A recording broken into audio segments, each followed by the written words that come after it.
I've been rapping since I was like 5 years old. So one day she brought home a boombox and she had a little salt and pepper tape in there. And like the first time that I heard rap and hip hop, I was like, yeah, I'm doing this shit. One of them, you remember them old Teddy Ruxpin bears where you could put the tape in it? So we would put like the beat tapes in the Teddy Ruxpin and be rapping off them joints. I think like middle school was the first time that I actually went to a studio. I was in this program called Ulysses S. Grant program. That was like a summer program that Yale ran. You got a real like passion for this shit. I can just tell like the way. I really do. Like Pendulum Inc. back in like 2022, I believe, and it was the inaugural year of the school. Mickey Fax and Chilla Jones had just started it. So people sign up. You do have to pay. There used to be different tiers. I'm not sure exactly what the tiers are now because they changed over the past year. But there's an intake where you have to fill out some forms and tell us about yourself, and then you have to submit some rapping samples.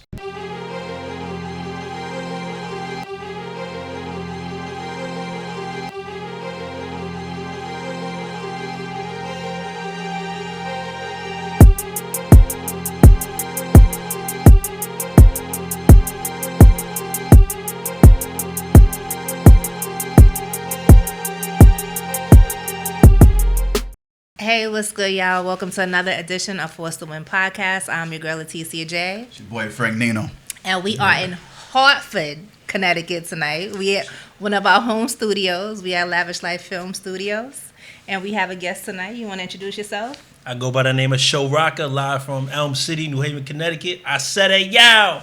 I was waiting for that part. I was waiting for the ayo. I said it, yo, like you about to go battle and tear somebody's motherfucking head off. Huh? Every time. Damn.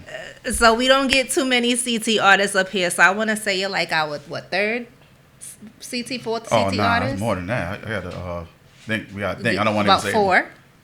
Yeah, about four.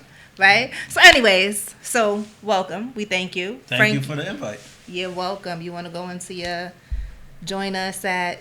Oh, yeah. You know, everybody watching, tap in, www.forcetowin.com.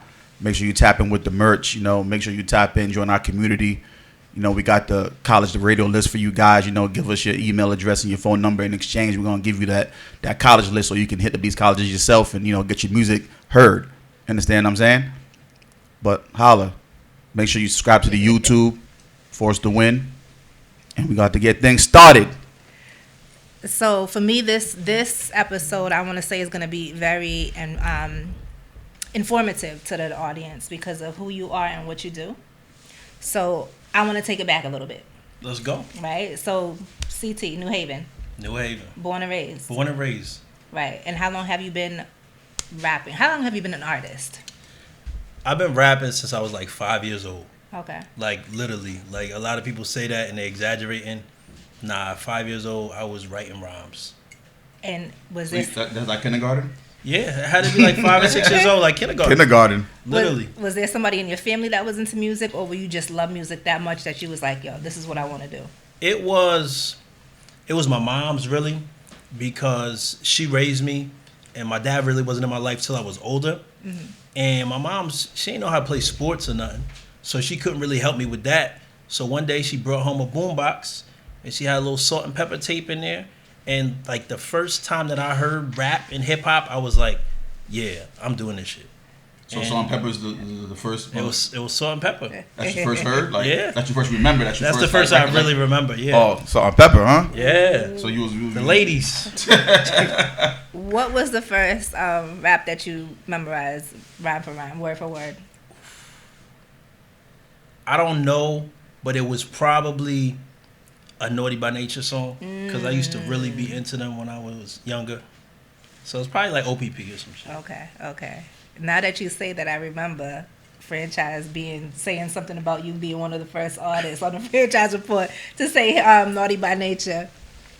So since the age of 5 you've been writing, and then when did you actually start like recording? You said 5 you was writing, so recording.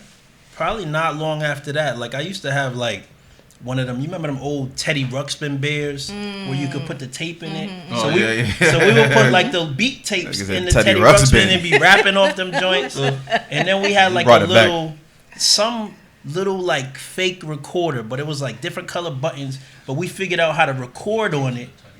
and we figured crazy. out how to make our own tapes off that little like Disney tape machine or whatever it was. I never heard nobody but the times So, you've been doing this. That was when you used to take. So for y'all youngins out there, this is when we used to take the cassette tapes and put paper in them Put to the paper re-record in it the- over. Oh it. yeah. So you can record over. Put the paper on the top, then you can re-record over it. I still got some of them tapes too, Do you? from way back then. Yeah. I used to go buy the TDK joints though. With that already, you don't have to do all that. You know what I'm saying? It already comes. Oh, you had money. Yeah, you're You know right. what I'm saying? Like, Yeah, you little didn't have money TDK. for Yeah, to take little a brand, tape, right? But not at 5 years old though. Not at 5. You know what I'm saying? But you know, early teens. Maybe it was 6, but it was Yeah, definitely you it had was the TDK kindergarten. tapes. You know, you just had the thing already there, so you don't got to put the paper in it. But Yeah. then You when know you what I'm want to record over it, you just had to.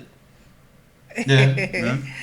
Listen, I used to put the papers in or record a song. Oh, we telling people our age right now. Or Holy Yeah. record a song, right?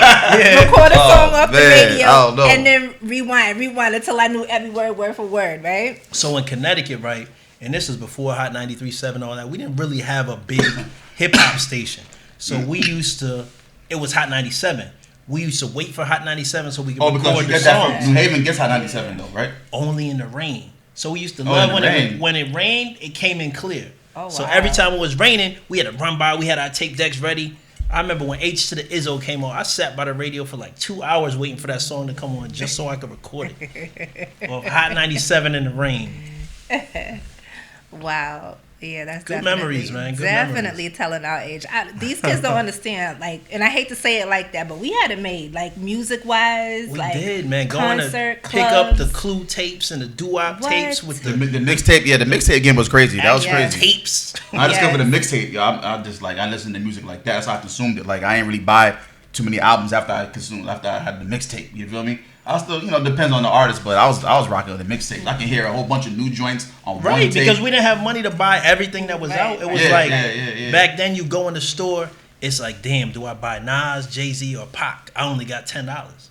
Yeah. But if you got a mixtape, you get everything. You get all the new Yeah. songs from everybody. yeah, exactly. You know what I'm saying? And you get to keep up on who's new, who's doing what. You know what I'm saying? Right. I watched your interview where you was talking about how you used to bootleg the bootlegs, take the mixtapes and make your own Oh yeah. covers and sell them. Nah, man, I had a That's mixtape. I had a mixtape store. I mean, I just grew into Yeah. that, man. Shout out to my big bro DJ Scope. You know what I'm saying? He's the one that got me into all that. But yeah, I used to sell the mixtapes in middle school. I started like 7th grade. That's when I discovered the mix. I was like, oh, this is what's going on. By 8th grade, I was selling mixtapes. Had a little blue little suitcase thing. Oh, you had, all a little, tapes you had in the there. hustle going on. Oh yeah, back then, yeah. And then I sold them through high school. Then eventually after high school, I opened up my own store. You know what I'm saying? Like, That's fire. like at 19, I opened up my own mixtape store. Scope Spot 2, because he had my man had Scope Spot 1, so I'm in Yeah, Scope Spot 2. too. Yeah, you know what I'm saying? And then it was on and popping from there, man. I just seen that, man. Hip hop just came in, rushed right in. Came It in was the like- door. Came in the door. My first motherfucking concert was Big Pun. I was like in ninth. No, I was like in 8th grade. You know what I'm saying? Big Pun Pun. came to this place called Panache in Springfield, Mass. On State Street. My man Scope, he brought him down there. And Fat Joe came with him. And Fat Joe seen his cousin in the crowd. Oh, they Like, the yo. Terror Squad be deep. You know what I'm saying? Like, yo, it's my cousin from Holyoke. That's another town right next to Springfield. Yep, I know Holyoke, 413. man. Yeah, you know what I'm saying? I was like, oh, I'll never forget that. That was my first joint. After that, I was like, oh yeah, we throwing shows.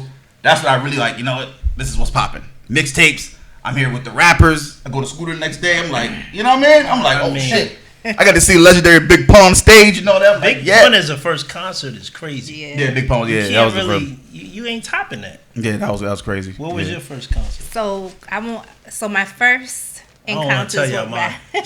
first encounters with rappers was I'm originally from New York, so I went to high school in Brooklyn, or what is that? Intermediate school in Brooklyn, Gotcha. and there was Avenue X Records. So Onyx and Wu-Tang were the first groups that I've ever encountered. Wow. So that right Legends. there, right.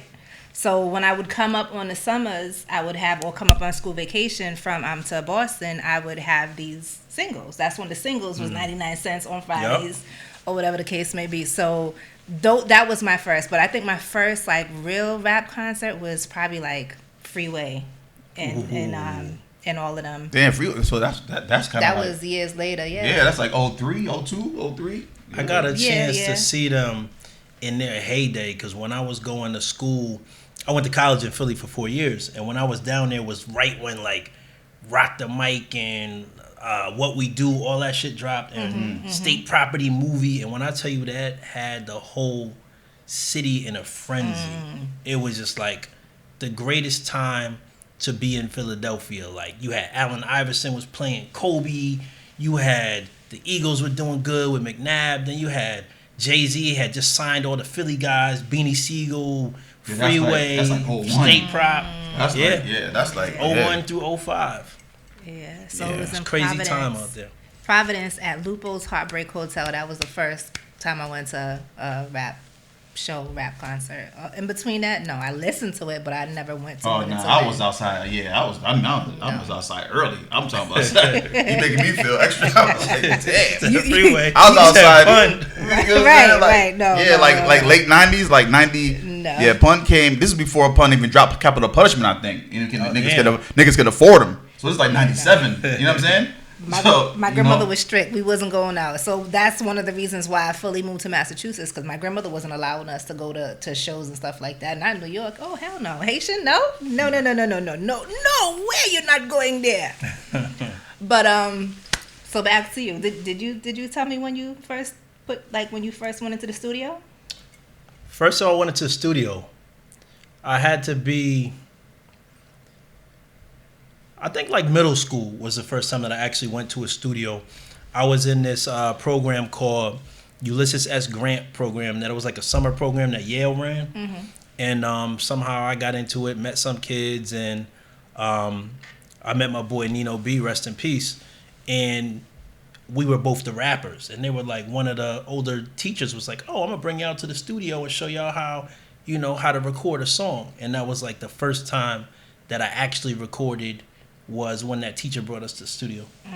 Sometime in middle school. I don't remember exactly how old we were. So that was just was you ever in a group when you were younger? Not in a real group, but like me and my little cousins would always like try to rap and record our little tapes and everything. But for the most part, it was always me solo, because I was the only child and I was always at home rapping. And like, this was back when you had a rapper in the group of friends, and whoever was nice, you were the rapper. It wasn't like now where everybody in the crew raps. It was like everybody got behind the one person who was nice. So it was like every time I showed up somewhere, it's like, yo, AP, spit something. Well, AP, that's my real name, but they'd be like, yo, spit something. And every time I showed up, I had to have a new verse. And that's what people wanted to hear. So that's how I started. Just rapping all the time. And now I won't shut up. You keep going. You got a real like passion for this shit. Do. I can just tell like the way I really do. Like it's like. But I feel like at my age, you have to really love this. Otherwise, what's the point in doing it? Like, we're grown. I'm not doing this for clout. The money, it ain't there. People, you stream music and you get 1/3 of a cent per stream, and you got to spend money and beg people to listen to it. So it's like it costs you more money to get your music heard than it does to make your money back from that music. So it really is a labor of love. You really gotta not only be old enough to be conscious of the message that you're putting out there, but you also have to be conscious of the fact that people got kids, people got families, people got wives, and your time could be spent doing anything else. So why would you spend so much time rapping if you didn't love it? That's damn. I like that term you just said, labor of love. Yeah, yeah, man. That's real shit. That's real shit. So you've been writing since the age of 5. You love it so much that you decided to perfect your craft even more by joining Pendulum Inc. That's a fact. I joined Pendulum Inc. back in like 2022, I believe, and it was the inaugural year of the school. Mickey Fax and Chilla Jones had just started it, and I always kind of like knew Mickey just from like magazines and stuff. Like, he was a name. Like, oh, he one of the niggas was like, oh, that nigga nice. Through the blog era. Yeah, like from the blog era. Mickey Fax. Yeah. But it was really Chilla was the reason I joined, because I used to watch battle rap heavy, and Chilla was one of them ones. Yeah, Chilla, shout out to my guy. And I'm Chilla, like, man. wait, I get to talk to Chilla Jones, and he could teach me how to rap better. So it was that, and plus, once I actually had a one-on-one with them, they explained what the school was all about, and it wasn't just about, because I'm not a cocky guy, but I know I'm nice, And I wasn't joining the school to get better at rapping. I was joining to learn about the business, to get connections, to see what I didn't know. Because I know there's such a vast amount of knowledge out there that I didn't know about. And I know that it wasn't for lack of skill that I wasn't getting motion or doing the things that I need to do. I knew it was just because A, certain doors weren't open, and B, I wasn't doing shit correctly. So I needed to learn how to do that correctly. So that was part of the reason why I joined the school. Did you ever battle rap? No. Okay. So then, which one of them was promoting it that you seen it? Was it Chilla? Was it Who'd you meet first? Chilla, I think. Chilla? Yeah. Okay. Which is crazy because now, like, Chilla's my bro, but, like, Mick, like, I talk to Mick all the time now. Yeah. So it's like I ended up getting closer with Mick, and I joined because of Chilla. But those are both my bros, like, for Well, life. how did you get with Chilla? Like, you went to one of his battles, you hit him on IG or something, or like what? I seen them promoting the school on IG, and I must have commented or something. He was like, shot his number and was like, yo, what's a good time? Me and Mick going to shoot you a call. So then I got on a call with Chilla, and then I got on a call with Mick, and we talked about the school and what it meant and what they were going to do. And after the first year, you know, I was so gung-ho, like I loved it so much. I got a pendulum tattoo on my right hand right here. And that was after the first year. In the first year, I was a valedictorian. So that's the first hip-hop valedictorian ever, which means that basically I beat out everybody else in the school. And that was how I ended up getting on bars on I-95. Excuse me. But I re-enrolled a year after that, and, you know, kind of hate to sound cliche, but it's like the rest is history, because now I actually work for Pendulum Inc. and I teach other people how to rap. Like, I get a W-2 from Pendulum Inc. At the end of the year. So what's the curriculum, and like when you sign up, is it like a tuition? Like what? Like how does this work? Because y'all make it. This is like a college type of situation that y'all turn into like a hip hop school. Like what? Yeah, it's it ain't cheap, but it's well worth it. And so people sign up. You do have to pay. There used to be different tiers. I'm not sure exactly what the tiers are now because they changed over the past year. But there's an intake where you have to fill out some forms and tell us about yourself, and then you have to submit some rapping samples. So once they listen to that, Mickey and Chilla are able to place you and decide whether you need to be in advanced techniques or if you need to be in like basic rapping. And then there's another class that's straight for battle rap. And then there's another class that we call rhythm and style, and then advanced rhythm and style. So whereas one is kind of super basic, it's teaching you how to rhyme on beat. It's teaching you how to find pockets. The advanced rhythm and style is more teaching you like how do you do advanced techniques like super speed? How do you rap like Twister? How do you do melodic rap like Little Baby? So it goes through all the genres and teaches you all these different ways that you can rap. Whereas what Chilla and I teach is more like the things that you see on radio freestyles. Like how do you rhyme backwards? How do you do double and triple entendres? How do you splice? How do you glitch? How do you do all of these different techniques that give the wow factor when people watch, be like, damn, son is nice. Or be like, oh. Like me and Chilla teach people how to do that in the other classes. So anyone can go. Anyone. We've got people who are nice as fuck. We've got people who are not that great. We've got people who are poets. I even have one person in my class right now, because it's all virtual. I have a person in my class right now who he gets up in the middle of the night to take class because he's based in Saudi Arabia. Oh, wow. Okay, And he doesn't even rap. He's a screenwriter, but he says all of this just helps his creative process, and it helps him think of different ways to write just by learning all these different rap techniques and stuff like that. And he loves it. That's dope. So you got a real school. Yeah, it's a school. So we had an in-person graduation and everything. So do you guys have a business side too that teaches publishing, that teaches about sync licensing, teaches about just signing up your song music to the right? Absolutely. So what I mentioned were basically just like the basic classes, like the core curriculum. Right. Now, all throughout the week, on any given day of the week, you could have a different class that someone else is teaching. Like we have our Professor Moore, who teaches hip-hop herstory. So it's all about the women in hip-hop. So every week or every other week, she's teaching about a different female MC or about a different contribution that women have made in hip hop. Then you got Mickey teaches the Mickey Money class, where he teaches you basically how to protect your assets, different streams of income that you could make. And sometimes he'll bring in his old publicist. He brought in Jeff Sledge. We had Wendy Day come through to just to talk to people about, how much does it cost to break an artist? What do you need to do? How much money? How do you make sure that your publishing is right? What is a good publishing deal? What should or shouldn't you sign? And in addition to the classes, what makes it good is that Mickey is just like a resource for us. So he always says to anybody in the school, before you sign anything, send it to me first. Give me a call first before you end up in some bullshit deal that you shouldn't be in. So we've got classes like that. Then once a month, we have a celebrity guest. We've had all types of people come through there. I was actually a guest one time. I was a judge. Yeah, for Chilla's class. For the battle rap class? I don't think it was a battle rap class. It was like... What the hell was you teaching? I wasn't teaching. I was a judge. Oh, you was a judge. I was a judge. I was a judge. So he teamed up. The class teamed up in groups of 3, and they did like a freestyle. Okay. I forgot. I don't know. I think it's Creed 13 on IG. She's a doctor or a nurse or something. Oh, C-Red. Yeah. Shout out to C-Red because C-Red is fire. Dope. She do this thing called White Coat Wednesdays because she's a doctor in resident.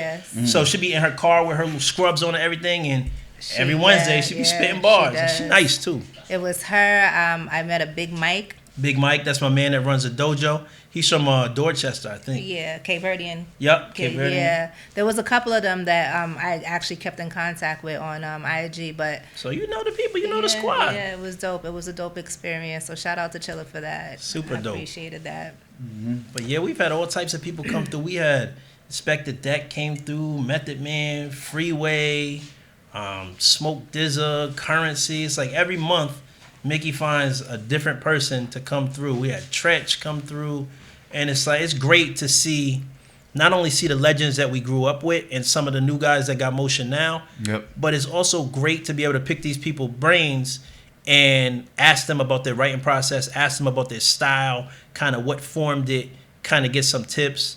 I know the last person we had come through was Loaded Lux, and he was dropping some gems.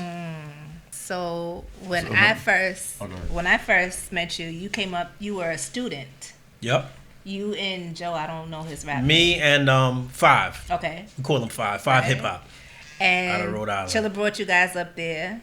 You did your thing, and we were talking about that earlier, like how, you came, you took your freestyle, and you spliced it up, diced it up how you wanted to on social media. Absolutely. So we were talking about like how these these artists don't take their content and use it correctly. They don't. You're big on content. I'm big on content. I'm gonna tell y'all as podcasters, don't invite nobody up there if they're not sharing your shit. If they're not, especially when they're on your podcast. If they're not chopping up that episode into 15 different pieces of content and sharing it constantly until they got some other shit going on, then don't bring them up there. It should be mutually beneficial. It shouldn't just be me up here to feed my ego. It should be me up here to help y'all up here to help me, and us to grow together. Hopefully some of my supporters will become your supporters. Hopefully some of your supporters will become my supporters. And I tell them, tap in. You don't even got to like me as a rapper. Come to my page and you will learn something every fucking day.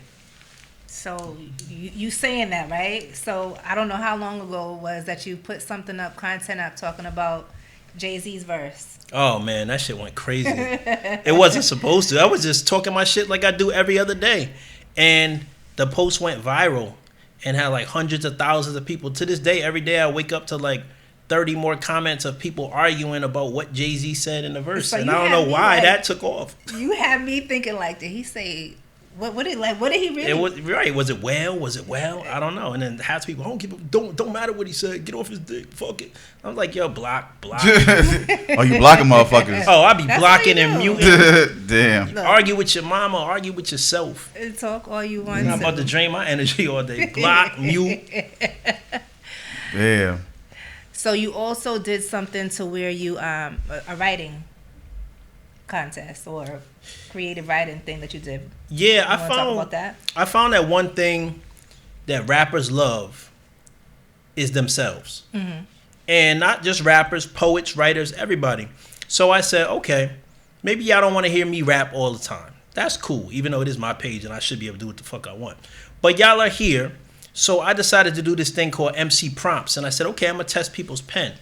Because I found a lot of people DM me stuff all the time, like, yo, what do you think of this? What do you think of that? And I'm like, I'm not your personal sounding board. Like, unless you're my man's, and it's different. But there be people I don't even know, like, yo, could you review this? I'm like, no, I get paid to do this at Pendulum Inc. Like, why would I waste all day long doing this? So what I did was this thing called MC Prompts, where I'm like, okay, we're going to test everybody's pen. If you're a dope MC, say microphone without using the word microphone. And you don't have to record a video or anything. You can just type it in the comments. So I found that a lot of people who may not be rappers, who are just poets, use it as a chance to test their pen. A lot of writers, and even people who are just shy to get on camera, or who may be at work and can't get on camera to do record a verse. Then it's a lot of comments. It's a lot of engagement. And people tend to like it. So I just kind of kept it going. That's dope. That's dope. People like getting feedback from somebody who, I guess people respect me because they respect my feedback. Yeah. And I'll tell them, okay, well, you said they're in the inbox asking you to critique they right. Right. Yeah, so they got to respect something. Yeah, right. That means something because you out here teaching the people. So, you know what I'm saying? Have you ever thought about writing? Do you write, or have you ever thought about writing for anyone? I would write for other people. I can't say that I've really had the opportunity. I did a little bit for this commercial for the OMG dolls and like the Bratz dolls. Okay. And I made a nice little piece of change doing that. But it was very minimal writing. It was more like creating cadences and flow patterns for this little girl to rap and then doing the reference so that she could rap it. So I don't have a problem doing stuff like that. It's actually very fun for me. Like, I would love to do that. Jingles, stuff like that. I was going to say placement. Like, speaking of which, I have done some songs for sync licensing, but Pendulum Inc. actually has a whole separate class just for that. Okay. Where we have one person who all they do for a living is sync placements. So he teaches them kind of the right way to submit to these people, and he'll give us briefs. And sometimes he'll throw me briefs every once in a while. I'll be like, yo, Show, I know you could get this done quick. We need it done by the end of the day today. It's got to be a song about this.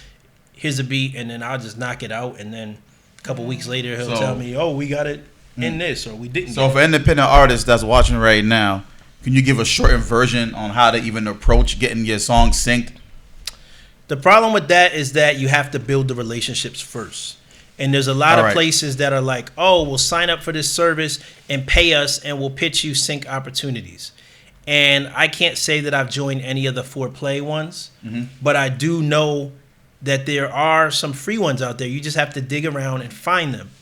And sync licensing is all about timing and all about having exclusive rights to beats. So you can't just go on BeatStars and pick a beat, think you're going to make a song and pitch it to sync. You can't just make a bunch of songs and go through your library and say, I want to send them this, this, and this. Usually the briefs are pretty specific, so you're writing then and there. So you got to be able to write quick. You got to be able to produce high quality stuff too. Who's watching? So what do you mean by pitch it to sync? Is there a www.sync.com where you go and you see like what people need and you try to like make a song for that situation or that? I wish it was that easy, but it's not.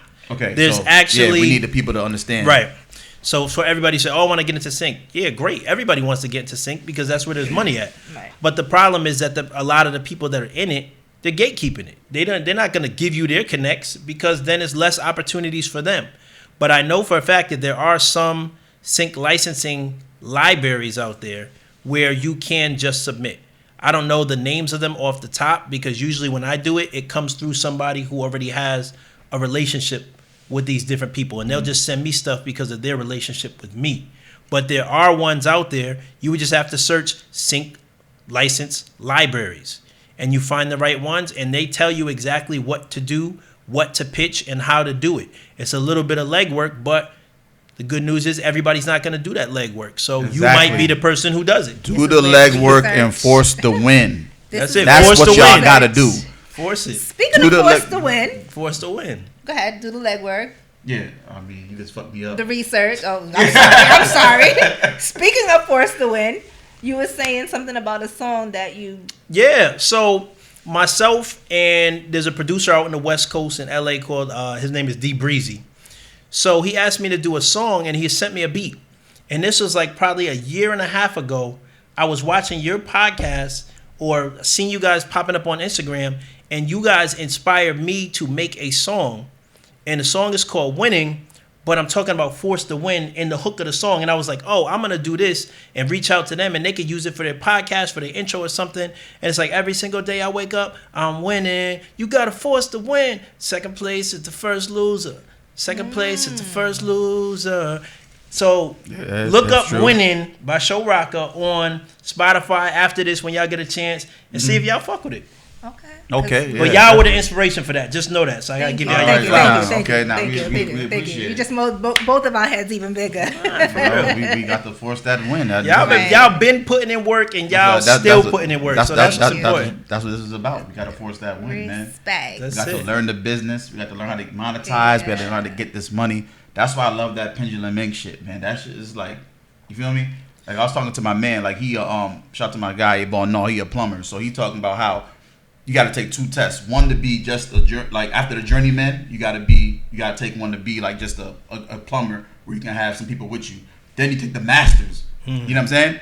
So to get in like, plumbing, carpentry, different things, you got to have, electrician. You got to have these type of tests. But hip hop, and I mean the music game is like open for you. It's like you have Seems to like learn on your own. anybody could just jump. Yeah, anybody can just jump in, but that's how so many people get jerked. You feel what I'm saying? Facts. I feel like you need pendulum inks around the whole United States, and Yeah. in order to get a record deal, you gotta once you graduate from one of these pendulum ink schools, right? This is how I thought in my head. I like where You know you're what I'm going with this. I like where you're going with this. Once you get your diploma from one of these pendulum ink schools, now you're eligible to get a record deal from a label. You feel what I'm saying? You know what I'm saying? I'm looking like, damn. So people are forced to learn the business.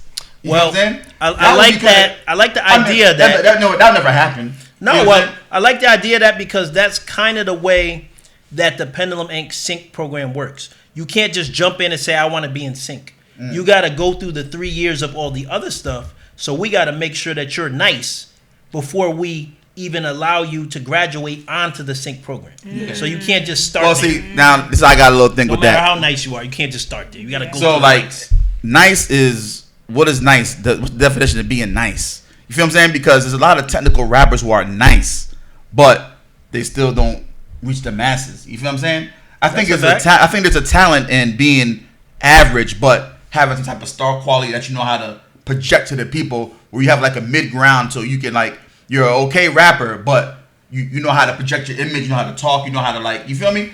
In So order when to I sell s- to a consumer. So when I say nice, I don't necessarily, in the context of Pendulum Inc., when I say nice, I don't necessarily mean lyrically the best. I just mean that you can flow on beat, Yes. and that you are comfortable with your own style. You are the best version of you that you can be. Putting out music. Now, if we're talking about who's the nicest lyricist, who's the nicest bar for bar, now that's something completely different. And we all know that just because you're the nicest bar for bar doesn't mean that you're going to put out the best songs. Exactly. You know, people love Lil Baby, people love Future, but they're not going to call them lyricists, even though they are in their own right. It's just different. But you're not putting Black Thought next to Future and Exactly. comparing it to. Definitely not right. Yeah. It's not like you can go to Hot 97 and spit like Future can go spit acapella right now, and you know what I'm Right. saying, like, you know what I mean, like, Right, you know. right. So, but But who do we listen to when we get in our car? we putting listen to on Future because he Future? knows how to make feel Right. good music. Like, niggas is fucking with Future when I first still fuck heard. with You know what I'm Future. saying? I'm going back to you know my what I'm saying? Going At the to same that. damn time, when I heard that, I'm like, oh, this is going crazy. Oh yeah, we fucking with this. You And know it's what I'm saying? funny We in the car because people think the lyricists don't be listening. I listen to Kodak, I listen to Future, but I listen to lyrical shit too. Nah, yeah, I do. It's a little bit. It's a little all bit of it. everything. You know what I'm saying? A little bit of everything, though. Time and a place. But I do feel like we need more pendulum inks around the United States. People need to go actually learn the business, because you could be a whack rapper but learn the business. There's tons of them. Look at On the Radar. You know what I'm saying? Oh. Yeah. Yeah, you could be a whack, but you learn the business. You learn the business. You can make some money. And you can make some money. You don't got to be the best rapper, the best lyricist, and all the nicest and all that. Like, you don't got to do that. You know what I'm saying? So I started to come in my head and just like reframe myself and call people whack. I'm so quick to do that, but I had to learn. Like, you know what? Nope, I'm still calling niggas whack. But they can be rich. You can be rich. Okay. I turn it into like I just don't feel your shit. That's just me. No, but there might be somebody out there that might feel your shit. So don't let what I'm telling you distract you from your goals or your dreams or whatever. Because I can say your shit is whack or I don't really feel it, but somebody else can feel it. You feel what I'm saying? Because you learned your business, you learn how to market, you learn psychology, you learn how to people get people's head. So I can't. You know what I'm saying? I'm not mad at that. I'm not mad at that take. I can't. You feel me? Because it's like, yo, it's so I transformed because there's so many whack rappers. It's oversaturated. Right? You just have to know. I know who I'm rapping for, and I know that whack shit don't fly for who I'm trying to rap for. Right. Yeah. But I know that there are tons of people who don't care about what the fuck I'm rapping about and don't care for my style of rap, and I understand that. But it's so great that there's so many different. Let the people know what's your style of rap. I'm a boom bap rapper. Okay, I'm a lyrical rapper. Like, I'm not on some lyrical miracle spiritual. I'm not just saying shit just to say it. It's funny you say that because everybody who talks about boom bap and all that, and they start. That's what they say. They be like, I'm not no lyrical spiritual. They use those words to rhyme and express what they mean by like I'm not that. Because we hate when people do that. We hate the low hanging fruit. You know what I'm saying? They always use that lyrical spiritual. And all this extra big words, and but I am lyrical miracle. My raps have intellect because I'm a smart nigga. So my life experience comes through my raps. You know, I went to a lot of school. I like the fact that I can see how far I can push the English language and what I can do with words, how to make triple entendres, how to make sentences that you can read them 2 and 3 different ways so that people go, ooh, ah, because I grew up where the ugly face was the highest compliment you could get when you rhyming and motherfuckers is like, hold on. I rhyme for that. Yeah. Like maybe I'm just stuck in the past, but I'm still rhyming for that. That's the real passion. A lot of motherfuckers don't got that. I think we just need to get back to that. The real rap, the honestly telling people like, yo, you can be the engineer, you can be the cameraman, you can be this, but rapping, just give it up because it's right. Not fair. Everybody don't have to be the rapper and the crew. Imagine like the Lost Boys, and I love the Lost Boys. They could never exist today because all 4 of them would want to rap. But back in the days, they kind of knew Cheeks was the rapper. Yep. Freaky Ty was like the hype man. The ad-libber. Spig Nice was just there, and Pretty Lou I think was the DJ. Like everybody had their role. Yeah, but now, because the barriers of entry are so low, everybody thinks they could be the star. Yo, my boy raps, so I know I'm just as nice as him, or I know I'm nicer than him, so I wanna. Well, first of all, attention is like it's a hell of a drug. A hell of a drug. It's an addiction, and it's short now. You know what I'm saying? Very. We can't even make 3 minutes. We can't even. Very. We lost the 3rd verse on songs. Very much, yeah. We don't even get a 3rd verse no more. We're talking. I was saying like for just anything content wise, intro wise, the beginning of our podcast, like 2 minutes is too long now. Crazy. You need seconds. Crazy. Because the attention span of people is just like, oh, it's not giving what I need. Next. And I'll tell you now, even with beats, if a producer sends me a beat and the intro is longer than like 5 or 6 seconds, I'm like, next. Yeah. Like, I'm ready to rap or I'm ready to hear something. Like, nah, it's too long. Yeah. It's crazy that that's the way it is. But since we talking about boom bap, I have to do a shameless self plug and let y'all know that on Friday, myself and Mickey Fax are dropping a joint album. And when you want to talk about lyricism and real high level boom bap, this is that. So we got the hometown hero. We got my boy. We got my man Annoyed up there. We got Corey Guns up there. We got Chilla Jones up there. It's really a special album, and I need everybody to tap in on that. It's called Manifest Destiny 2. The first one we did about 2 years ago, and it charted number 2 hip-hop album on iTunes. So we had the number 2 album in the country. This time we trying to go number 1. Okay. So it's a joint album with you and Mickey Fax. Correct. Dope. Me and the bro. Did you How also many tracks? 12. Okay. Did you also do one with CT artists? Just all CT Yeah, artists? that was a couple months ago. I put out an album called From CT with Love. So if you don't know any Connecticut artists and want to get familiar with some, that is a perfect place to start.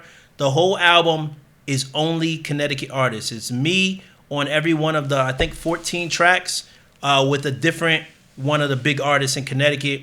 And I tried to meet them all where they're at. So for Sholey, I try to do a Sholey type record. For Annoyed, I try to do a Annoyed type record. Got J-Rock Jax up there. We got Boomer. My man Hydro, 860 from up in Hartford. Logic Kill.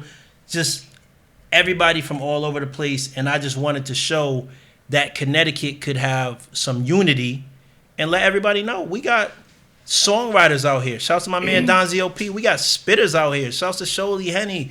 Like, don't forget about CT.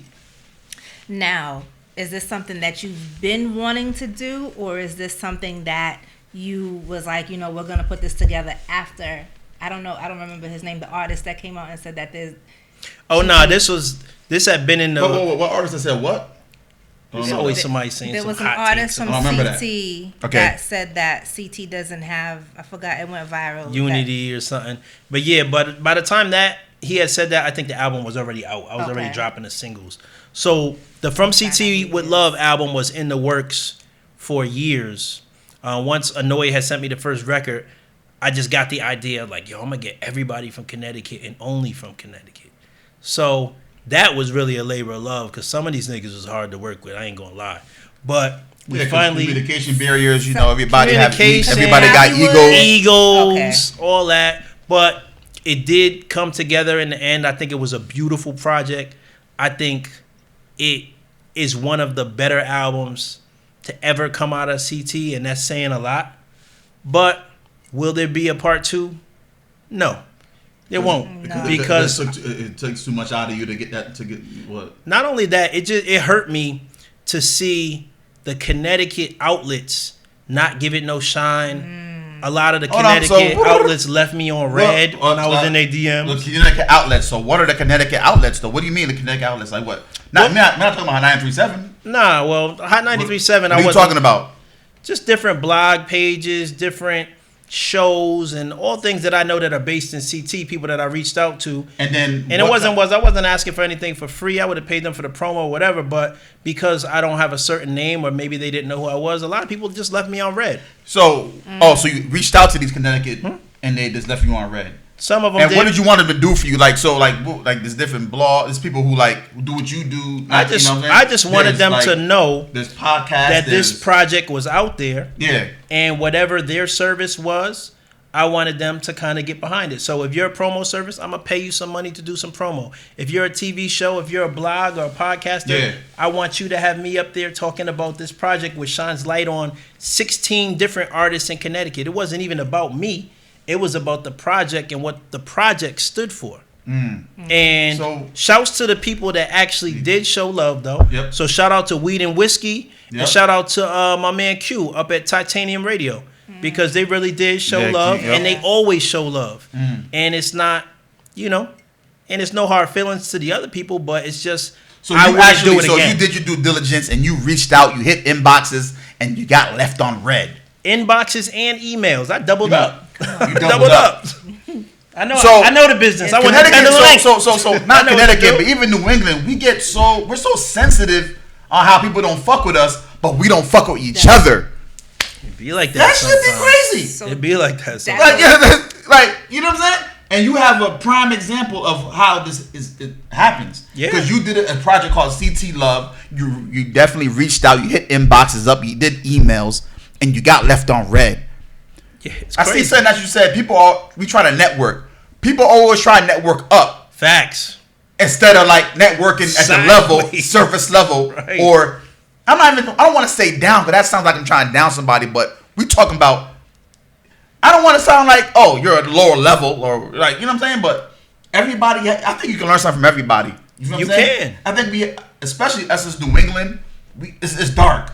It's very dark up here. So why are we so trying to always network up when we can network with each other? Right. You feel me? We always trying to outdo somebody. I feel like, you know what I'm saying? And I will say this. I'm not going to name no names in particular. But Name the names. But I thought it was crazy. I thought it was crazy that there's certain people that I work with on the Connecticut album who I even paid for features who didn't even follow back on the gram. No way. That's crazy to me. Damn, like, how so you're an independent artist. People I'm better You're an than. independent artist. You're an independent artist. Spending your hard-earned money bag, trying to put the CT love out. You're even telling people, I'm going to pay you for your time and everything, and you're still getting left on red. I pay you for your time. You're not resharing it.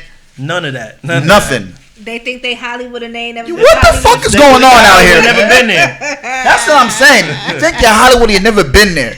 And you get mad at people who critique us. Like, I get mad at that shit. People out of town talking about Connecticut, Mass, New England, how we not this. Like, ain't nobody. Remember like S.O. Heineken when they said, why is there any professional rappers that came out of CT? What the fuck are you talking about? Everybody was hot when he said yeah, I'm hot. And I'm not from CT. I'm hot. But I'm from New England, and that's part of New England. Isn't so that I'm the hot. show the artist was on? Wasn't it them that asked the question to the artist, or whoever the guy was, and then he was like, "No, there's no." That's S.O. Heineken we're talking about. Yeah, that. Yeah, so they were saying there's no professional artists in CT. So first of all, what's professional? They missed out somebody like Chris Webby. He get like 6, almost 7 digits a year off of rap. Well, Chris Webby is definitely a professional rapper, and I don't think anybody could deny that. And he's a professional rapper. Because he raps for a living. That's what he does. Yeah, and he makes over 6 digits a year, probably almost doing that. And what I said to... so, I don't know what I had a post where I talked about it, and I basically said, I get what they're saying. When they were saying professional rapper, what it sounded like they were describing was a full-time rapper. Now, I myself, I have a job. Mm-hmm. That is not rapping. Mm-hmm. But I still file taxes. Yeah. I file my rap on my taxes. Yeah.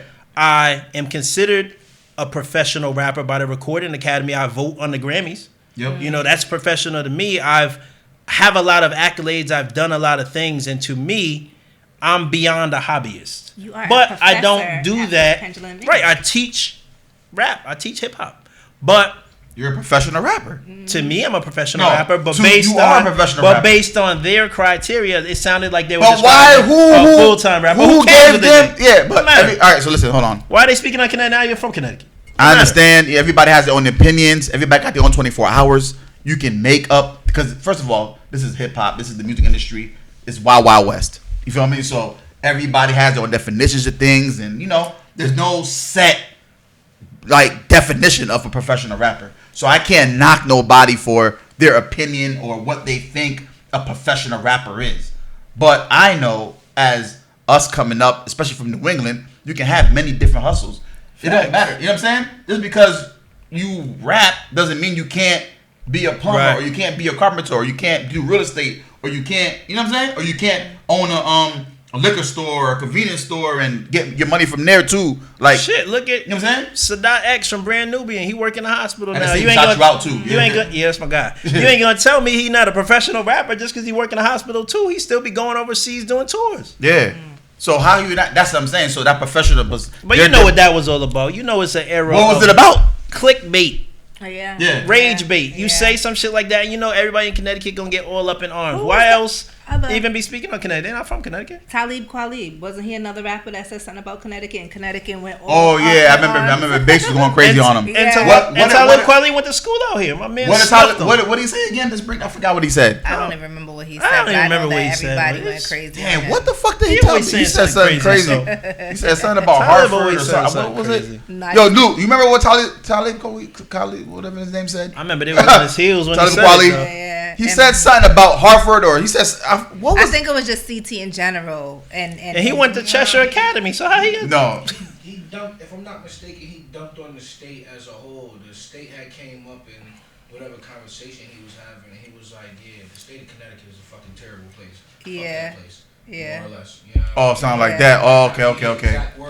One thing about Connecticut people, man. We got pride about where we're from. New England, but I'm saying we'll crash out over that shit. Too, like if I'm not mistaken, or the people he was with said some corny shit where they was like, "Oh, yeah, that shit is just like Connecticut ain't nothing but spoiled rich kids." Like, fuck out of here. Oh no, that's definitely not. And that's not nothing to be proud of, but like, nigga, this is a real place. Yeah, you'd be surprised how many people don't know about Connecticut. When I was in come here and get an education. when I was in Philly, My fault. niggas had no idea about Connecticut. They're like, oh, y'all ride And that's around. Philly. Y'all ride around with 20s on your tractor in Kansas. I said, Kansas? No, Connecticut. I'm like, nigga, this shit is 3 hours from here. Y'all ain't never been outside the city. Connecticut. That's Guess just not. crazy. I'm just tired of motherfuckers looking at New England as a consumer market. Even though we are a consumer market. We are. But they motherfuckers just look at us like we don't get that top respect that we need. It's the money grab. You feel me? We gotta. You ever heard the saying that a prophet is never respected at home? I notice when I go to Brooklyn, Yes, sir. when I go to Philly, how much love I get out there. I walked into a venue where they was doing a rap, hip hop, boom bap show in Philly, and so many people walked up to me when I walked into the place. My wife said, "You think you the mayor or something?" She said, "It is not like this in Connecticut at all," and it's not. So I feel like the way that Connecticut hops on everybody else's meat when they come here, like, oh, my man from Jersey, oh, my man from... We got to get out of Connecticut for us to get that kind of love. Because we're a consumer market. For everybody that's not from here. Luckily, New England, I think. Not just Connecticut. There's some Not people just from Connecticut. here that actually get the love they deserve. But most people don't. Yeah. That's just. I feel So like is that a lack of like the artists on their side not learning the business and learning how to market and actually get to people's brain to make them understand who they are and what? Because I feel like a lot of artists from New England don't understand how to market their music and promote it to turn people into a cult following and turn them into fans. You feel what I'm saying? I feel like we lack some knowledge there. I think that that's a degree of it, but I know for a fact, like, all of the different things that I do that don't seem to work here, that work a lot of other places. So give me examples of what you mean. What do you do? Like, what do you my mean? content is it's not just music focused, but it's always centered around hip hop, right? All right. I feel like I've built a strong brand. Like, when I walked in, the first thing Leticia said was, I said, hey, yo, like, people know me for that. People know me for certain things. They're like, oh, when you doing the MC prompts? So I feel like by being consistent and constantly putting myself out there every single day, multiple times online, and actually being at shows, that's the reason why I can walk into a show and everybody knows me. Everybody walks up to me. But I still feel like I don't get that type of love here. And I don't think it's for a fault of something that I'm doing. I think it's just... So it's just weird Are you here. saying the whole Connecticut or just New Haven where you're from? No, I think Connecticut is just weird. And I think Connecticut is weird because there hasn't been a lot of big artists to blow up from here. So everybody wants to be first. And even if you're not a rapper, you look at it like, well, I don't want to support him because my man is a rapper. And I don't want to look like I'm being disloyal. Or, nah, I want my man to be the one to get all the shine and not these other people. So, I mean, it's tough. Nah, so that's why I feel like It's people need to not go only a travel Connecticut- around. It's not only a Connecticut thing. It's a New England. It's an Okay. everywhere thing. It's a New England thing. But then that goes back to you saying people traveling. I asked you earlier, have you been to any of the podcasts in Mass? I haven't. And you was like that you feel like it could be a True, you same Rhode thing, Island. or it could be what did we say? What did I say? It could be a you thing, or it could be that the podcasts are just not willing to have Connecticut artists up there. And I I don't can't speak on that because I haven't tried to go do all those podcasts. Now I have done shows. Right. Because I think of myself more as a rapper and I'm just like, I don't really want to be on a podcast just yapping about stuff. If somebody comes to me and is like, yo, I want to talk hip hop. Bet, let's That's do what it. I did. That's what you did. That's like, bet, let's do it. Like, this is gonna be fun. That's what I did. Yeah, I did that. But I don't want to just go out to Mass and be like, oh, I got a new album coming out. Like, and people are like, who the fuck is this? Like, who cares you got an album out? We don't even know who you are. I was about to say, but then how do you expect to build followers in Mass if you don't do that? Well, I do shows in Mass. So I Okay. actually go out there. I shake hands with people. I talk to everybody in the venue. I'm not one of those people that do my set, then get in my car and go home. You network. I'm there all night talking to everybody, networking. If I see you at a show and you make music, I have your Instagram or your phone number in my phone. If you make beats, send me a beat. If you rap, I might send you a free feature if you nice. Like, And that's how it should be. Your attitude is how it should be. you have artists that go to these shows, and as soon as they're done with their set, they're out. They out. They're not networking. They're Yeah, not they exchanging And numbers. they gain nothing. Nothing. And then so the pay to play or But pay that to place, perform. what you just said, Letitia, that place is an ego. People think they're bigger than the program. Yeah. I just performed, right? It's kind of dead in here, or whatever you want to call it. And then or they're out. I'm out. That's why it's dead, because everybody who's rapping Everybody was doing the taking same people thing. and Taking the leaving. people and leaving. Instead of like being the leader, like, we all gonna stay for the next artist to We're see gonna- what this right, person's doing. right. You feel what I'm saying? It's crazy, man. We're stuck. You know what I'm saying? It's like it's like when you know a lot of artists, right? And that's why I find it's dope, because when I'm at these shows, we don't leave because we know the next artist is coming up, and we know the artist after that, and not Right. only that, we know the words to their songs because we fuck with each other. So other people see us in the front singing the words to the song and to be like, "Yo, this okay." People fuck with this dude, so maybe I'll fuck with him right. too. Yeah, Right. that's what it is. Most people are followers. Followers, yeah. You know what I'm saying? So you gotta figure out methods on how to make people follow, and that's another method right there. Tell You feel me? you like everybody stay. It's the stand in Wu-Tang front. method. Like, remember when Wu-Tang Yeah. said they would call the record stores and say, "Yo, you don't got that have all their friends call and say, you don't got that new Wu-Tang record? Yeah. What Wu-Tang record? Oh, you Yeah. didn't hear that? You must be Yeah. slow." And then they start getting it. So as independent artists, right? See how you're thinking. We gotta play chess instead of checkers. You feel what I'm saying? So if you're about to go, I don't think artists think that deep. Everybody thinks on a surface level. So if you're gonna go do a show or like a showcase or something, I think people don't take the time to really plan and get the people together. Like, yo, bro, I need 15 or 20 y'all to come to the show with me and just act like sing the hook with me at least. You don't gotta know the whole song. Sing the hook with me. You feel me? I'm gonna get And this on all camera. 15 of y'all don't need to be on stage. Nah, Just I know one that. person on stage and the rest of the crowd. That's a good point. The rest of the crowd make it look like y'all don't Because even we know got this me. ego thing again that's fucking us up. Because I've everybody wants to be on the stage and be I've seen seen, that like- where there's more people on the stage than in the Then crowd. in the crowd. Yeah, Yes, everybody like wants to why? be- yeah, we need you What in are the we crowd, doing? and we What are need we it. doing? But it takes but what I'm saying is, right? It takes the person who's performing to really organize that. I know it's kind of hard. It's like, damn, it's not fair. Like, oh, I gotta do all that. But you have to take the leadership role. Be like, yo, bro, we in here 15, 20 deep. Everybody can't come on stage with me. I need some of y'all in the crowd singing the hook with me when the hook come on. You ain't even gotta know my song, my nigga. And if Just- you can bring 20 people every time, promoters are gonna see that, and promoters Exactly. are gonna fuck with you. So- And then maybe you don't have to pay to play to get on the It's stage. called structure. People, that's the thing. I think it's the lack of knowledge. People don't see these rappers. Wild West. This It's is why too much Pendulum ego. Mink. This It's is too why much Pendulum ego. Mink People don't is- wanna. This is why Pendulum Mink is important. All this type of shit needs to be taught. You feel me? If you want to, like, that's what I'm saying. So with the pay to play, so we have artists with, you tell them, okay, either you pay this much, I'm a or promoter too. do you So, sell the tickets, right? Mm-hmm. Half of them can't even sell the tickets, Right. And then they mad that they have to pay. and then they're mad they have to pay. Now, do Now- you think it's okay to pay? Like, is it okay to pay, or is it depending on the artist, depending on the showcase? I think it depends on the artist. I wouldn't pay for a showcase, but I have paid to open up for larger artists, especially when I was first starting out. Now I don't do it as much because I kind of see how it works. And I'm like, well, I could do what this promoter is doing. And I can have my friends come and perform, and then we can just split it, and then everybody's not paying. yeah, you're on the My- business level though. My issue with the pay to play, right? Like, I get it. I understand all this stuff costs money. But the problem is that the promoters are taking all of the money from the openers and using it to pay the bigger act, but then refusing to actually do any promotion. So by the time the show comes, Who's doing? I'm not. Who's not paying?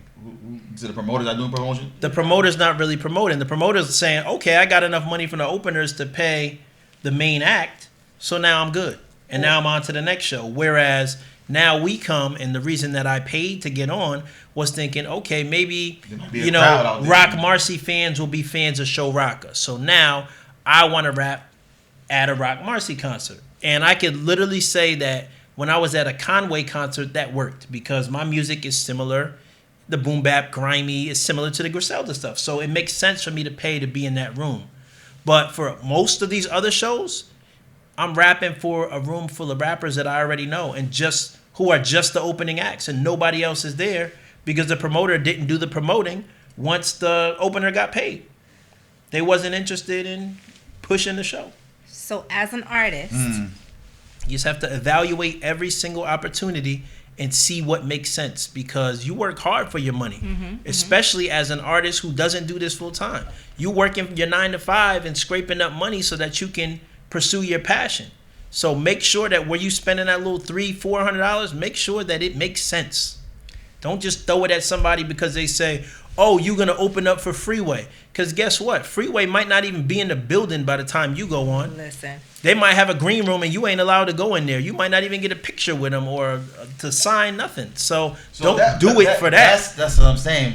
It's crazy. So I'm a promoter. You feel me? And we try to change the game. You know what I'm saying? Shout out to my girl Foxy. We put something together to where you get to meet the artist. I saw that. Y'all did like the dinner or something, right? No, that was us. That was we did that was dinner. you. Yeah, we did a dinner with Like Havoc. Yeah, I saw that. different. But that was like to watch us interview. There was no rapping going on. You know what I'm saying? But I'm talking about shows where you actually get to meet the artist before you even at a whole different venue. Shout out to Days Cannabis. Like we used to have the artists go there, chill. You know, you can meet and greet, do whatever you do, and then later on you go to the show. You know what I'm saying? And that's fire. And you can tell the artist, I'm about to perform tonight, where you're going to be at. You know what I'm saying? So look out for me, or you feel what I'm saying? And I feel like that goes a long way with the artist, because it builds their confidence and it makes it feel like their money is going somewhere. Like, you remember the scene in Baby Boy where he sold Shorty the dress and Tyrese moms was like, you want a woman to not feel like she got robbed after you sold her the dress. You want her to feel good about it when she's leaving with it. Even if you just scammed her, you want her to feel like this is the best dress she ever bought. Not to feel like you just got one over on her. And that's how, just those little things that you're doing, just let them meet the artist. Let them take a picture with the artist, or actually have the artist there to watch their set. Yeah. So tell the artist get there an hour earlier. Like Don discussed. That's what it is. That's what so the artist is there. They're at least there an hour prior to us doing the interview. They're able to interact, take pictures. Our last event, we learned something new. Shout out to DJ Bink Beats. So he actually, that's New Haven right there. Shout out to Bink. So as soon as Havoc got in the building, he started playing local artists. Oh, that's right. Well, shout out to my man Buck Dollar too. At the Benny the Butcher, he did that. At the Benny the Butcher. Well, I don't remember that, but okay. Hold on, don't do that. That's what I'm saying. He was playing. So shout out to him. All right. So now Havoc gets on stage, and Havoc is like, we're interviewing him, and he's saying like, that was dope, because now he's listening out for this artist. Now he's telling the artist to send their music to. That's fine. So yeah. And even if that nigga never listened to that shit ever, just the fact that he said that is just gonna make somebody not quit. Right. It's gonna keep somebody going. It's gonna keep somebody forcing to win. Yeah. I love that. Another question for you in regards to showcases. As an artist, how many showcases, local showcases, before you say, you know what, I'm tired of performing in front of the same people? Well, I'll say this. Showcases are good, but you ain't gonna sell me some shit and be like, yo, come to this showcase and you're performing for A&Rs. Fuck that. This shit don't work like that anymore. People ain't getting record deals unless you got 100 million followers already, or you already got a record that's booming in the streets. There's no A&R that's going to a showcase to watch unsigned talent and is going to pick somebody up. However, I think that showcases do serve a purpose. Because it lets you practice your craft. And you can tell when somebody gets on stage and they do this versus somebody who get up there rapping over vocals, sounding crazy, 50 people on the stage, can't project, cuffing the mic, doing this. And I feel like showcases, you got to start somewhere. So you got to perfect your stage show before you go and move on to bigger shows, or you're going to get in front of a crowd. And I've seen it happen. When we was at Brooklyn Meadows for the Conway concert, packed house. And you seen some people get up on stage just because the promoter let them pay their way on stage, and you could tell they wasn't ready. And that Brooklyn crowd is different than the Connecticut crowd. They was booing motherfuckers off the stage. They like the Apollo for real. I was waiting for the Sandman to come up. See, we showing our age again. We talking about Sandman and Apollo. Nah. But I think showcases are good for that. Okay. Practice. Okay. That's it. Practice. Get your game up, man. There's nothing wrong with practicing. I did a lot of practicing, and I learned a lot too. I went on a full tour and lost my voice about 2 days into it, and I'm screaming and yelling. And then you better learn how to project, otherwise you ain't gonna be able to do shows 5 nights in a row. It don't work like that. Because everywhere ain't gonna have a sound check. Everywhere ain't gonna have the best sound system. So you better learn how to hold that mic in a way that people can hear what you're motherfuckers saying. hold the mic, do all this, and look cool, and like, yo, be cool, man. Push your hand, grab the mic the right way where the black part is at. Let the mic grab your voice. You feel what I'm saying? That's it. But what's your relationship with Sway? Oh man, How'd you guys connect? Oh man, that was one of the greatest days of my life. I had so much fun that day. I was in LA for Pendulum Inc. was doing a retreat. So what we do is like we ran a big ass Airbnb and we do like a writer's retreat. Like we'll bring like 3 or 4 different recording setups, and all day long it'll be myself, Chilla Jones, Mickey, some of the other professors, my guy Ram Kalaji, my guy Rab Nice, and then the students, whatever students wanted to come. And we'll just be writing songs and recording songs all day. Some people do a little bit of sightseeing, but that's minimal. So we were up there, and I know Mickey had some freestyle runs to do. Like he was going to LA Leakers, and we had like an open mic thing that we were doing with Rascast. And Mickey told me, he was like, look, I would bring you with me to Sway, but Sway said, I already know how Sway is. You can't bring a lot of people up there. So I was like, it's cool, Mick. I'm just here, for the retreat. So he said, but I'm going to try to bring you on Bootleg Kev, and he might let you rap, so just in case. I said, all right, say no more, say less. So then the night before, we're at the Rascast Cypher, and Mick comes up to me, and he goes, yo, Sway just called me. You coming with me on Sway tomorrow? He said, we just going to go there and back up Chilla, because Chilla never rapped on Sway. So I'm just hyped that I'm going to just be on Sway. Like, I'm not there to do nothing other than to just hype up my man Chilla. That's bro. I'm like, bet, Chilla going to be rapping. This is dope. So Mick go, just don't get drunk. I said, I ain't even drinking. We good. So we wake up early in the morning. We go down to the studio, get in there. And we're all just like kind of like sitting around talking like this. And Sway comes in. And he's like, yo, Showrocka, what's up? Chilla, what's up? Mick, what's up? And he goes, everybody rapping, right? Chilla, Showrock. And Mick look at me. He go, you clipped up? I go, I'm always clipped up. He go, then we all rapping. And it was just like that. That beat that I rapped Bars on deck. I had never heard that beat before in my life. Before they played it right then and there. But you miss every shot you don't take. And Sway is live, so it ain't no do-overs. You go up there, you rap. Your bars got to be on deck. And Sway was hype when we were rapping. And that's another reason why, the lack of love from Connecticut makes me so upset. Because I'm so proud to be from Connecticut. I didn't say, when Sway said, where you from? I didn't say, oh, I'm from Connecticut or I'm from near New York. I said, I'm from money craving New Haven. I had Sway up there saying, New Haven, Connecticut is in the building. Like, I put on for where I'm from. I'm so proud to be from New Haven. You put on for your city outside your city. Exactly. And it's like, you don't get bigger than Sway. It's just like, it's not too many platforms bigger than Sway. So I try not to take it to heart. What I always say is, if people don't want to give you a seat at their table, then you get the saw, you find the wood, pause, and you make your own. Make your own. So that's what I've been doing for the past couple of years, is I've been building my own table, and a lot of people rock with me. A lot of people are helping me build the table, and once it's ready, we gonna eat. You thought about the creative process, you thought about the structure, and you made your own table. You forced it to win. See, a lot of people don't want to. See, people want to get put infrastructures that's already working already. People want them to do it. That's the problem. You want to get put into something that's already moving, and you just get inserted. Yeah, you just like no. People don't want to sit here and think about, damn, how can I make something out of nothing? How can I get this structure to pop off? So something that I thought of out of my brain. You know you talk about forcing the win, right? Yes, sir. And I would say the first year at Pendulum Inc., it was no different than this. And I had a conversation with some of my fellow students who were my peers at the time. Because people were mad, or Chilla didn't do this, Mickey didn't do this.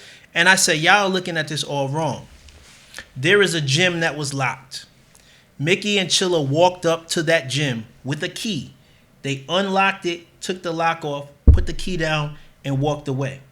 They let us into the gym. Now it's up to us to go crazy. Whereas some of the people there wanted them to walk into the gym, be a player coach, and Teach 'em. dribble the ball and throw it to you while you under the hoop just so you could do an alley-oop or a layup. And I said that's why a lot of people got a lot out of Pendulum Inc. and some people didn't get as much out of Pendulum Inc. because it's all about mindset, putting in the work and forcing the win. You don't. It's like with you guys. I didn't reach out to y'all and say, "Oh, I got this idea about making this song." I just heard it and said, "I'm gonna make this song, and then I'm gonna give it to them. I'm gonna force that win." And what's the worst that can happen? They don't like it, then they don't play it. Still a song. I'll still play. I'll still listen to it. Wish Fuck we knew it. about it sooner. You just gotta force that win, like you said. Literally. that's what it's about. You know what I'm And saying? you did that, like you said. They unlocked the gym for you. That's it. You And I became just took the ball and ran with it. You created I your love own that. opportunity. Right. I'm still balling. I still got the ball. Professor now, like you That's like it. you definitely, like I said, from the time I met you, you was just a student. And I try to open the gym for other people. The gym is the water, and you drank the water. Yeah. Then it's brought you, walked you to the water. Okay, I'm not gonna make you drink it. Here it is. Here it Do is. what you want to do. And I brought some empty cups. How and I'm thirsty giving are other you? people cups. I'm bringing it back. Every chance I get, if I could put somebody on. Create your own I do. opportunities, artists. Stop being lazy and stop feeling entitled. Right. That's your goddamn problem. You motherfuckers be feeling y'all entitled, man. Put that work in. So if an artist came up to you, a new artist, I don't know nothing. What's the number one advice that you would give that artist right now? Figure out what you want from hip hop first. Because what you want is going to determine the path that you need to take. That and whatever you decide, you got to work on it consistently. You got to do it when you're tired. You got to do it when you're sick. You got to do it when it's your wife's birthday, when you really want to go on vacation. You have to put the time and the work in. Otherwise, somebody else is doing that while you ain't. Damn. That's gonna cause some ruffles, though. It's gonna cause some ruffles, man. Hey, man, I remember being in Pendulum Inc. and my wife and I were in Bermuda. And I was like, babe, I need to go to the business center and I need to take this class for 2 hours because it was important to me. And she didn't give me a hard time. She said, I know it's important to you, so I'll be here. And then after that, we go to dinner. That's what you need. But a lot of people, like I had, and I'm a tough teacher too. I'll have students be like, oh, it's my birthday. I'm not going to be in class. I'm like, nigga, so? What you mean? It's going to be your birthday after class and before class too. Right. But all right, do you. But to me, and I don't want to say it's weakness, but to me, I'm like, you're not hungry enough. But somebody else might be. And I'm not saying you can never take a break, but sometimes your hunger might make people fall away from you because you're too hungry. Oh, absolutely. And people are gonna feel like you're all about you. They turn it into making it about them, and now you're all about yourself because your hunger is at a different level. So it's psychological games that make you feel guilty for you pursuing what you want to pursue. It's hard. You gotta find a balance. I messed up a lot of friendships like that because I've had rapper friends, and not even me trying to push them to be like me, but just them seeing the way that I am and me speaking about things the way that I am, they took offense as if like I was coming at them for being lazy. And I'm like, that's just the way that you're interpreting it. I'm not expecting you to do what I do. I'm just saying that this is what I'm doing. And I don't want to hear y'all complaining when y'all not doing half of that y'all aren't getting the same reception or y'all aren't getting the same opportunities. And that ruffled a lot of feathers. And now I learned to keep my mouth shut. Unless people ask me for my advice, I just stick to myself and do me. Who are you organically, though? Are you a person that keeps their mouth shut, or are you a person who really just speaks out? Because I don't think you should keep your mouth shut. Like, if this is who you are, like, you know, and this is your organic energy, then speak about it. People who are not receiving it that way, they don't deserve to be there anyways. That's the way I look at it. I don't know. What do you think? I think that you don't necessarily, if these people are on your team, then you definitely need to speak out and tell them you ain't pulling your own weight. But if these people aren't on your team, fuck them. Who really cares? Let them do what they want to do at their pace, and you just keep, as long as it ain't stopping what you're doing, leave them be. Let them be happy in their own world, even though you know that they're not doing 1/10 of what it takes, and they think that they are. Let them be complacent, because it ain't stopping me. It's just one less person in the lane when I'm coming through. All right. But if you my mans, then we're gonna have to have some uncomfortable conversations, and guess what? We're gonna fight, because that's what friends do. Definitely. Definitely. If you being motherfucking lazy, I'll tell you about yourself. That's it. Oh yeah. But So, I got two last questions for you, right? Whatever you want. You've done a lot within the last couple of years, or whatever the case may be. What advice would you give your younger self? Woo. I hope my mama not watching this, because she gonna get mad.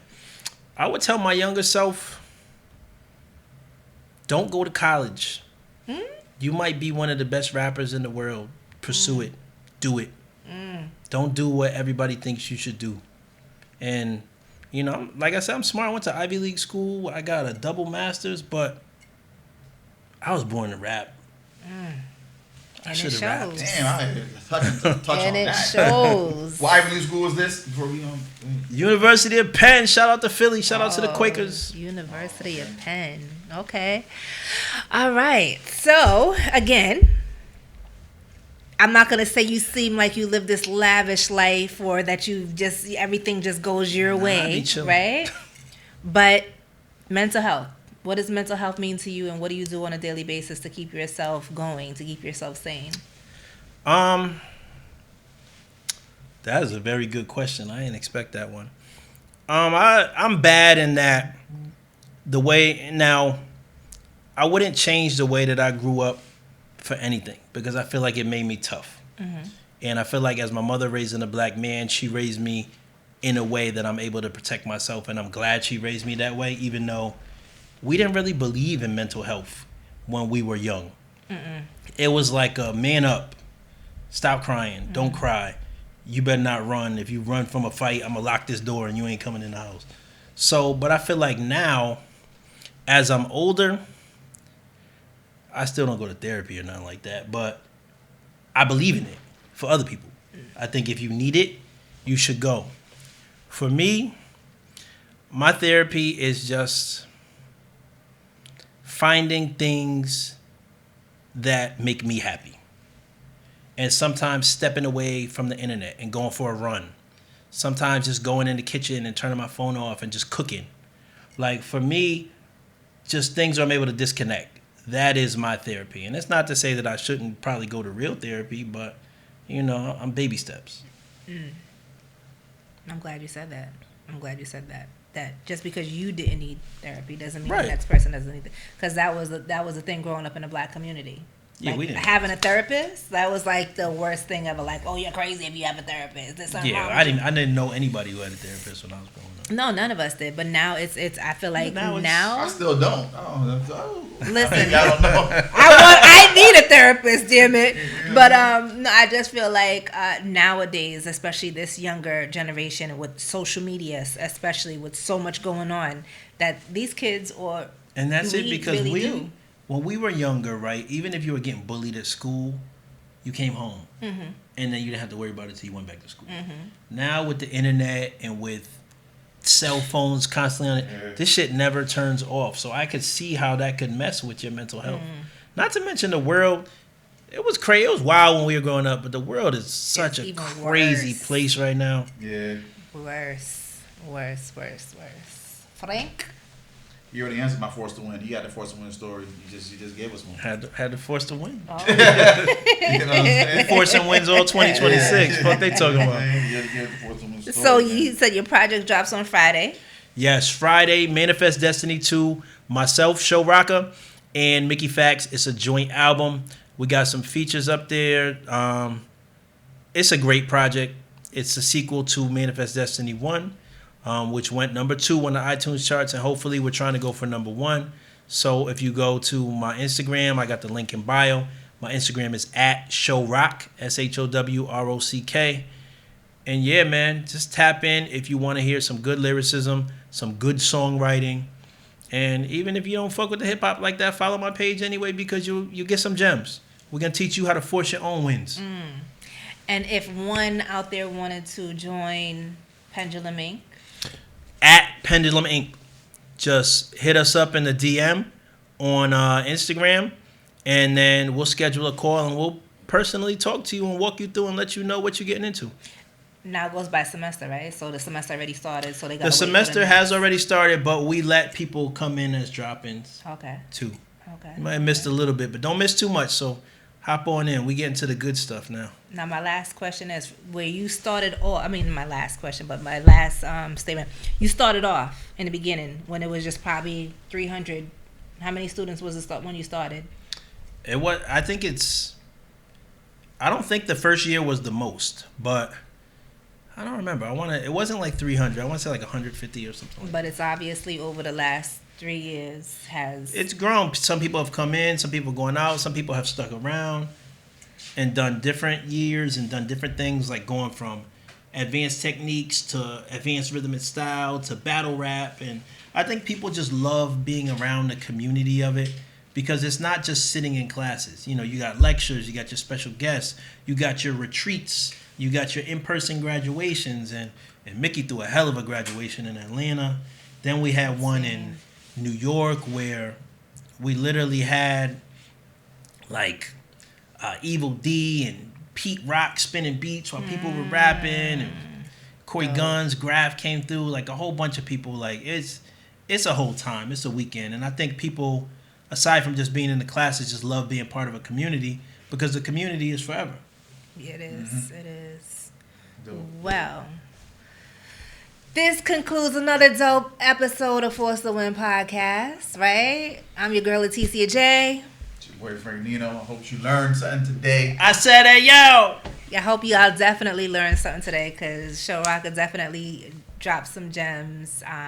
So y'all make sure y'all tune in. www.forcetowin podcast for the merch. www.forcetowin.com. Not podcast. Forcetowin.com. That's easier. Yeah. Force to Win.